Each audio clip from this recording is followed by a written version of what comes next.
Hello student, आप सभी का स्वागत है आपके अपनी यूट्यूब चैनल हार्ड कंसेप्ट पर। आज का टॉपिक है elongation of bars. Elongation of bars के जितने भी केसेस बनने वाले हैं सारे कवर कर लेंगे विथ डेरिवेशन, इसीलिए वीडियो को ज्यादा से ज्यादा शेयर करें और वीडियो को बिल्कुल लास्ट तक देखें। एलोंगेशन ऑफ बार बिल्कुल बेसिक से पढ़ते हैं, ठीक है। एक सिंपल सा बार है, देखो एक सिंपल सा बार है, ठीक है। टेंसाइल लोड लग रहा है इसमें, देखो पी, ठीक है। सिंपल सा है बार, इसकी लेंथ एल है। यदि मुझे इसका एलोंगेशन निकालना है तो कैसे फाइंड आउट करेंगे, देखो आपको मालूम है sigma equal to P upon A, तो आपको मालूम है, सिंपल सा है। अब इधर थोड़ा सा देखो, अकॉर्डिंग टू हुक्स लॉ, ठीक है।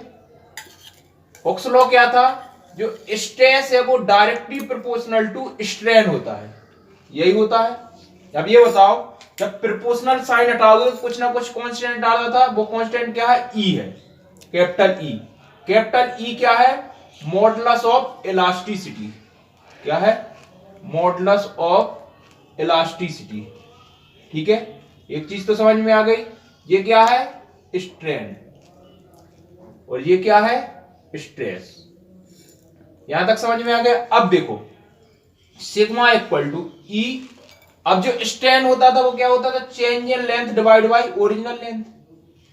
तो एक चीज समझ में आ गई कि सिग्मा की वैल्यू क्या आ गई, E del L divide by L. इसको यहां पुट कर दूं, देखो E del L divide by L equal to P divide by A लिख सकता हूं। तो यदि यहां से मैं डेल एल की वैल्यू निकालूं तो क्या हो जाएगा, P L divide by A.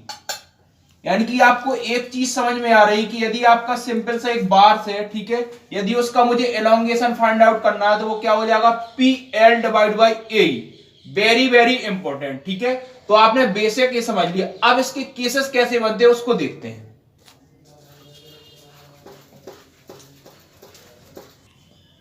Elongation of bar under it's self weight, ठीक है। क्या है, elongation of bar under it's self weight, ठीक है। उसके केसेस क्या है, फर्स्ट केस क्या बनता है, एलोंगेशन ऑफ रेक्टेंगुलर बार। अब एलोंगेशन ऑफ रेक्टेंगुलर बार इसका क्या आएगा, उसका पूरा डेरिवेशन देखेंगे, ठीक है। बड़े ही सरल तरीका से देखने वाले हैं, ठीक है। देखो एक रेक्टेंगुलर है, उसकी लेंथ एल है, ठीक है। एक स्टेप ले लिया मैंने, देखो स्टेप ले लिया, उसमें क्या स्टेप का डिस्टेंस dx है और यहां से इसका x हो गया, सिंपल सा, ठीक है। अब ये बताओ, मुझे स्टेप्स मान लिया, एलोंगेशन मान लिया, इसको स्टेप का x मान लिया, डेल x, ठीक है, डेल x मान लिया। अब ये बताओ, यहां लिख लो अपन ने del equal to P L upon A, अब यही फॉर्मूला पढ़ा था, ठीक है। अब इसको देखो चेंज करते हैं, डेल x अब वेट के फॉर्म में करते हैं। ये बताओ p क्या था, लोड था, तो यदि मुझे वेट के फॉर्म में करना तो यहां पे w x लिख सकता हूं, कोई डाउट नहीं, ठीक है। एल इज द, देखो W इंटू एक्स हो गया। आप स्टेप की बात करते हैं तो देखो स्टेप की बात करते हैं तो इसका क्या है, ये बताओ, L क्या हो जाएगा, dx डिवाइड बाई ए क्या है, x, ठीक है, और E हो जाएगा। यहां तक तो किसी को डाउट नहीं होने वाला, यहां तक समझ में आ गया, ठीक है। अब ये बताओ वेट क्या होता है, इधर देखो बिल्कुल तरीके से समझेंगे, ठीक है। डेंसिटी इक्वल टू क्या होता है, मास पर वॉल्यूम होता है, लेकिन यदि वेट के फॉर्म में देखें तो क्या हो जाता है, वेट पर वॉल्यूम, यही हो जाता है। तो weight equal to gamma into volume लिख सकता हूं क्या, देखो इधर weight equal to gamma into volume लिख सकता हूं, किसी को डाउट तो नहीं है, कोई डाउट नहीं होने वाला, ठीक है। अब ये बताओ इसको, यानी कि weight of x equal to क्या हो जाएगा, गामा इंटू, अब वॉल्यूम को क्या लिख सकते हैं, एरिया इंटू एक्स इंटू क्या लिख सकते हैं, देखो स्टेप तक की डिस्टेंस क्या है, ये एक्स हो जाएगा। यहां तक तो किसी को डाउट नहीं आने वाला, बिल्कुल। देखो इसको देखते हैं, देखो डेल एक्स इक्वल टू, अब देखो डब्ल्यू एक्स क्या मैं क्या लिख सकता हूं, गामा लिख सकता हूं क्या, देखो ए एक्स लिख सकता हूं और कैपिटल एक्स, ठीक है, और इनटू में क्या हो गया, डी एक्स हो गया डिवाइड में ए एक्स इंटू ई। यहां तक तो किसी को डाउट नहीं आने वाला, ठीक है, कोई डाउट नहीं है ना। अब देखो ए एक्स से एक्स कैंसिल हो जाएगा, यानी कि सिंपल सी बात है, जो डेल एक्स आ गया वो क्या आ गया, गामा इंटू एक्स और क्या हो जाएगा, डी एक्स अपॉन ई। यहां पर हो गया, सिंपल सा हो गया। अब देखो ये तो आपने स्ट्रिप का निकाल लिया, यदि पूरा इसका क्या आपको एलोंगेशन निकालना है तो क्या करूं मैं, इसका इंटीग्रेशन कर दूं, सिंपल सी बात है ना, यही होता है। यानी कि डेल इक्वल टू, अब देखो डेल इक्वल टू कुछ नहीं करना, 0 टू एल, और क्या कर देंगे इसका इंटीग्रेशन कर दो, ठीक है, gamma X D X upon E. अब देखो सिंपल सी तरीका, देखो गामा अपॉन ई तो इसमें क्या है, कॉमन है। अब देखो अंदर क्या बचेगा, 0 टू एल और एक्स डी एक्स बचेगा। अब इसका देखो इंटीग्रेशन करते हैं, गामा डिवाइड बाई ई। अब देखो एक्स का इंटीग्रेशन क्या होता है, x square divide by n, मैं लिख दिया x square divide by, sorry x square divide by 2 हो जाएगा, ठीक है, वो क्या हो जाएगा 0 टू एल, ठीक है। तो क्या हो जाएगा, gamma divide by e equal to, देखो अपर माइनस लोअर यानी कि एल स्क्वायर डिवाइड बाई 2, यानी कि सिंपल सी बात है, जो डेल की वैल्यू आ गई वो डेल इक्वल टू क्या हो जाएगा, gamma L square divide by 2e। यहां तो कोई डाउट नहीं होना चाहिए, यानी कि जो इसका इलोंगेशन ऑफ रेक्टेंगुलर बार आ गया वो डेल इक्वल टू क्या हो गया, gamma L square upon 2e, simple हो गया। यानी कि यहां पर लिख लेते हैं जो डेल की वैल्यू आई वो क्या हो जाएगा, gamma L square divide by 2e, ठीक है, यहां तक कोई डाउट नहीं होना चाहिए। अब इसका एक क्वेश्चन आता है कि elongation of rectangular bar area पे डिपेंड है कि नहीं है। अब ये बता, इस फॉर्मूले में आपको कहीं एरिया दिख रहा है क्या, कोई एरिया दिख रहा, नहीं दिख रहा ना, एरिया है नहीं, तो सीधी सी सिंपल सी बात हो जाएगी कि जिसका जो एलोंगेशन है वो डज नॉट डिपेंड एरिया, मतलब जो एलोंगेशन ऑफ रेक्टेंगुलर बार है इट्स सेल्फ वेट, ठीक है, वो क्या हो जाएगा, does not depend of area. Area दिख रहा है क्या इसमें, नहीं दिख रहा ना, does not depend of area, very very important, ठीक है। तो इस टाइप का यदि एलोंगेशन ऑफ रेक्टेंगुलर बार आ जाएगा, ठीक है, ऑब्जेक्टिव में क्वेश्चन आता है तो डेल इक्वल टू क्या होता है, gamma L square upon 2e। अब ये सेकंड देखते हैं, देखो सेकंड केस क्या है, elongation of conical bar under its own weight, ठीक है, ये कैसा बार से, कॉनिकल बार से। अब इसका देखेंगे उसी तरीके से समझना है, ठीक है, बेसिक वही है, ठीक है। देखो डेल वही एक्स निकालना है, डेल एक्स, ठीक है, अपन ने क्या लिखा था अभी, W X D X divide by A X E, वही, यहां तक तो कोई डाउट नहीं, वही सब कुछ लिखा है। अब देखो, अब सबसे देखो बेट क्या था, वही था, बेट एक्स इक्वल टू क्या हो जाएगा, गामा इंटू वॉल्यूम एक्स, यही है। अब इसमें आता है वॉल्यूम कैसे निकालेंगे, देखो वॉल्यूम, ये कैसा बार है, कॉनिकल बार, कॉनिकल बार का वॉल्यूम क्या होता है उसको देखेंगे। देखो जो कॉनिकल बार का जो वॉल्यूम होता है वो क्या होता है, 1/3 of volume of circular section, ये सर्कुलर सेक्शन है, ठीक है, इसका वॉल्यूम, यानी कि वॉल्यूम को क्या लिख सकते हैं, वॉल्यूम क्या लिख सकते हैं, ऐसा लिख सकते हो, ये बताओ, एरिया इंटू लेंथ लिख सकते हो, कोई डाउट तो नहीं है, ऐसा लिख दोगे, ठीक है। तो देखो बी एक्स के यहां अब क्या लिख दूं मैं, इधर देखो, इधर लिख सकते हैं अपन गामा इंटू बी एक्स क्या हो जाएगा, 1/3 ए एक्स इंटू एक्स, अब तो कोई डाउट नहीं है, ठीक है। अब देखो डेल एक्स की वैल्यू फाइंड आउट कर लो, del X equal to W X क्या लिख सकता हूं, गामा 1/3 ए एक्स, बिल्कुल ध्यान से समझेंगे, X D X divide by A X into E, देखो इधर, ठीक है, वही तरीके, देखो कैंसिल कर देंगे, कोई डाउट तो नहीं है, ठीक है। यानी कि गामा की वैल्यू क्या हो जाएगी, देखो गामा डिवाइड बाई 3 लिख सकता हूं क्या, ठीक है, एक्स डी एक्स लिख सकता हूं क्या, डिवाइड में क्या बचेगा, ई बचेगा। अब क्या करेंगे, ये तो स्टेप के लिए है, यदि आपको टोटल निकालना है इस सेक्शन का तो क्या कर देंगे, इसका इंटीग्रेशन, इंटीग्रेशन क्या हो जाएगा, 0 टू एल क्या हो जाएगा, gamma divide by 3 X D X E, यही हो जाएगा। इधर देखो गामा डिवाइड बाई 3 इसमें कॉमन आ जाएगा, ठीक है, इसका इंटी एक्स का करेंगे तो क्या हो जाएगा, एक्स स्क्वायर डिवाइड बाई 2 हो जाएगा, 0 टू एल हो जाएगा, यही हो जाएगा। इसमें लिमिट पुट करेंगे तो क्या हो जाएगा, gamma L square divide by, देखो इधर 2 हो जाएगा, 2 3 जा 6 ई हो जाएगा।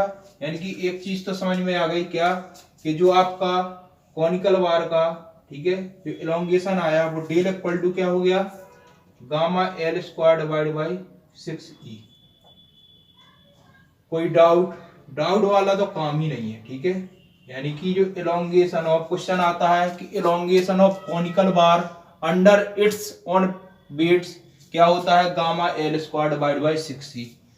समझ में आया? बिल्कुल एक एक तरीके से समझा, कोई रटने वाला काम नहीं, बिल्कुल तरीके से समझते हैं, ठीक है।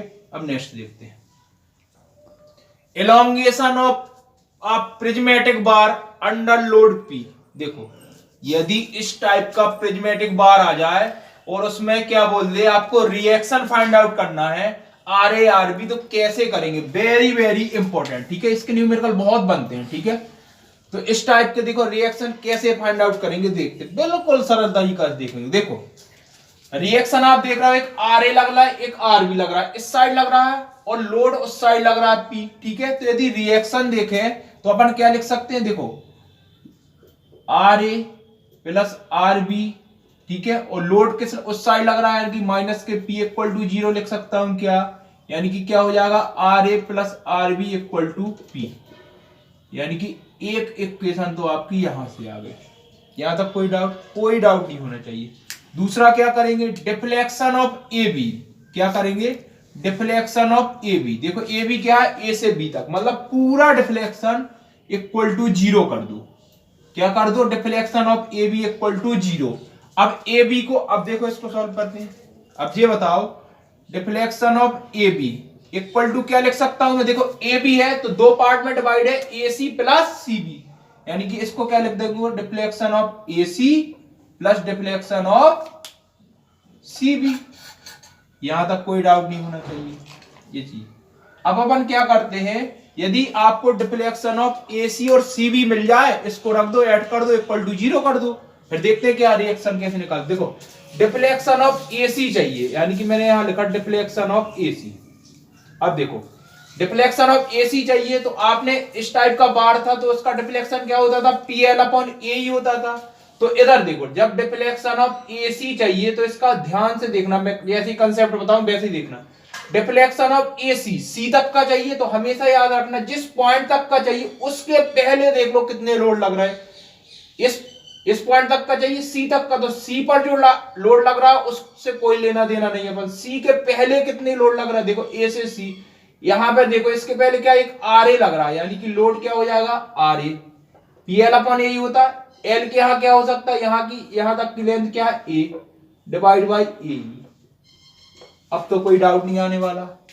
सिमिलरली सीबी की बात करें, देखो सीबी की बात करते हैं, सी से बी तक गए, मैंने क्या बोला था यहां तक देखेंगे, इस पॉइंट के पहले कितने लोड लग रहा है, देखो आर ए भी लग रहा है और पी भी लग रहा है, और अपोजिट डायरेक्शन में, यानी कि अपन क्या लिख सकते हैं, आर ए माइनस पी लिख सकते हैं, क्या ये लोड हो गया एल, इसकी सीबी की लेंथ कितनी है बी डिवाइड बाई ए। अब तो डाउट नहीं होना चाहिए, ठीक है। एक चीज यहां तक समझ में, वैल्यू पुट करते हैं, देखो del A B equal to, अब देखो डेल ए सी क्या है, देखो इधर क्या है आर ए इंटू ए, ठीक है, डिवाइड बाई ए ही है, बिल्कुल ध्यान से करेंगे, ठीक है। डेल सी बी क्या है R A minus P B divide by A, और इसके इक्वल टू क्या था 0, यही था। अब देखो इसको सॉल्व करते हैं, इधर देखो del A B equal to, ये बताओ इसमें पूरे में आप देखो 1 डिवाइड बाई ए कॉमन है क्या है, ठीक है, इधर लिख दो R A into A plus, इसको अंदर इंटू करो तो क्या हो जाएगा R A into B minus P B equal to 0। अब इसको सॉल्व करते हैं, इसको रफ कर दूं, इसको रफ कर दे रहा हूं, ए बी इक्वल टू, ठीक है। अब देखो ये यहां जाएगा 0 हो जाएगा, यानी कि आपका क्या बचा, देखो इधर आर ए है तो मैं आर ए यहां कॉमन ले सकता हूं, ब्रैकेट में ए प्लस बी बन जाएगा, यही होगा आर ए, देखो ब्रैकेट में A plus B minus P B equal to 0। यानी कि एक चीज लिख सकते हैं यहां से, क्या R A plus B equal to P B लिख सकता हूं, यानी कि अब यदि आर ए की वैल्यू देखें तो P B divide by A plus B लिख सकते हैं, देखते जाना ध्यान से बिल्कुल, यानी कि जो आर ए होगा P B divide by A plus B को क्या लिख सकता हूं, टोटल एल है ना, इसको एल लिख सकता हूं, यानी कि एक आर ए की रिएक्शन आपकी फाइंड आउट हो जाएगी। अब आर बी देखते हैं कैसे होगा। देखो आर बी की बात करते हैं तो क्या अपन ने, देखो इसका एक फॉर्मूला बना था, क्या R A plus R B equal to P था, यही था। अब आर ए की वैल्यू तो आ गई, आर बी की वैल्यू फाइंड आउट करना है तो कैसे करेंगे, देखो R B equal to P minus R A लिख सकता हूं, क्या लिख सकते हो, यानी कि आर बी इक्वल टू देखो पी माइनस आर ए की वैल्यू कितनी है, P B divide by L, यही है। तो आर बी की वैल्यू क्या हो जाएगी, देखो यहाँ एलसीएम हो जाएगा एल, यहाँ हो जाएगा P L minus P B, यानी कि P कॉमन हो जाएगा तो L minus B divide by L हो जाएगा, यानी कि जो आर बी की वैल्यू है देखो P। अब L माइनस बी क्या लिख सकते हैं, L में से यदि मैं B को लेस कर दूं तो A आ जाएगा, A डिवाइड बाई एल, यानी कि आपकी रिएक्शन के दो फॉर्मूले आपने ड्राइव कर लिए। यदि इस टाइप का प्रिज्मेटिक बार आ रहा है, यदि रिएक्शन एट ए निकालना है तो क्या हो जाएगा, P B divide by L, यदि रिएक्शन एट बी निकालना है तो क्या हो जाएगा, P A divide by L. Very very important, ठीक है। तो इस टाइप का सीधे सीधे क्वेश्चन आते हैं, इस टाइप का डायग्राम आ जाएगा, वो बोल देगा रिएक्शन बताओ ए एंड बी पर, तो कुछ नहीं करना, फॉर्मूला याद कर लेना। अब देखो ट्रिक बताऊं, ये पॉइंट पी, ये क्या पी लोड लग रहा है, देखो रिएक्शन ए पर चाहिए तो क्या करना, देखो याद क्या करेंगे, लोड, और देखो इधर देखना ध्यान से, आर ए निकालना है तो लोड और उस साइड का लेंथ डिवाइड बाई एल, यदि इसको निकालना है तो लोड इस साइड का लेंथ डिवाइड बाई एल, ये ट्रिक है, ठीक है। तो दोनों आपने याद कर लिए, वेरी वेरी इंपॉर्टेंट। अब नेक्स्ट देखते हैं, एलोंगेशन इन यूनिफॉर्मली टेपरिंग बार, वेरी वेरी इंपॉर्टेंट। पहले इसको इंपॉर्टेंट टिक करो, इसके क्वेश्चंस बहुत आते हैं, ठीक है। इसके दो केसेस बनते हैं, एक बनता है सर्कुलर, 4 सर्कुलर बार, और सेकंड है 4 रेक्टेंगुलर बार, ठीक है। इसके जो फॉर्मूले है ना बहुत ही इंपॉर्टेंट है, इसको याद करना है, ठीक है। मैं बता रहा हूं, देखो पहले सर्कुलर बार की बात करते हैं। देखो एक टेपरिंग सर्कुलर बार है, ठीक है। देखो ये D1 इसका डायमीटर हो गया, इसका D2 हो गया, ये लोड P लग रहा है, ठीक है, स्टेप हो गया, इसका DX मान लिया, इसकी X लेंथ है और टोटल L है, ठीक है। जो इसका डिफ्लेक्शन का फॉर्मूला आने वाला वो क्या होगा, del equal to 4PL divide by pi E D1 into D2, very very important, ठीक है। इसका क्वेश्चन बहुत बड़ा क्वेश्चन आएगा, देखने में बहुत बड़ा लगेगा, ठीक है, आधा पेज क्वेश्चन में ही भर जाता है, ठीक है। और उसका सिंपल सा ये फॉर्मूला है, उसमें D1 गिवन होगा, D2 गिवन होगा, E क्या है मॉडुलस ऑफ इलास्टिसिटी गिवन होगा, P लोड होगा, L सब कुछ गिवन होगा, आपको डेल निकालना, आप इजीली निकाल लोगे, ठीक है। इस वाले फॉर्मूले को ध्यान से पढ़ लेना और याद कर लेना, वेरी वेरी इंपॉर्टेंट। सेकंड है 4 रेक्टेंगुलर बार के लिए, देखिए रेक्टेंगुलर बार बना लिया, देखो ये B1 हो गया, ये B2 हो गया, ठीक है। ये क्या हो जाएगा, स्टेप की BX हो गया, यहां से यहां तक की लेंथ X हो गई, टोटल L हो गई, ये थिकनेस T हो गई, ये लोड P हो गया। यदि इसका फॉर्मूला देखें, ठीक है, तो इसका एलोंगेशन क्या आएगा, del equal to PL divide by ET B2 minus B1 log B2 divide by B1, very very important, कुछ नहीं करना, ठीक है। ये हो गया, तो आप रेक्टेंगुलर बार के लिए फॉर्मूला है और सर्कुलर बार के लिए, ठीक है। ये वाला तो बहुत ही इंपॉर्टेंट है, इसको तो माइंड में फिट ही कर लेना, ये वाला, ठीक है, 4PL divide by pi D1 and D2, ठीक है। देखो आज एलोंगेशन के जितने भी टॉपिक थे, ठीक है, सारे कवर कर लिए, विद डेरिवेशन कर लिए, ठीक है, एक एक चीज समझ में आई है, ठीक है, डायग्राम भी देख लिए, फॉर्मूले सब सारा कुछ देख लिया, ठीक है। अब नेक्स्ट टॉपिक में जो अपन देखने वाले हैं, जो नेक्स्ट क्लास आने वाली है, इससे रिलेटेड जितने भी क्वेश्चन बनेंगे सारे कवर कर लेंगे, ठीक है, विद कंसेप्ट। इसीलिए जो सेकंड क्लास है इसकी, उसको देखना तो बहुत जरूरी है, क्योंकि फर्स्ट देख लोगे, जब तक सेकंड नहीं देखोगे तो मजा नहीं आने वाला, ठीक है। इसीलिए इस वाले वीडियो को इतना शेयर करो ताकि ये वाला वीडियो बिल्कुल समझ में आ जाए, और सेकंड वाले वीडियो में जब क्वेश्चन करोगे ना, आपको लगेगा कि हाँ वाकई में आपने कुछ पढ़ा है। इसीलिए इस वीडियो को ज्यादा से ज्यादा शेयर करें, लाइक करें, सब्सक्राइब करें। Thank you.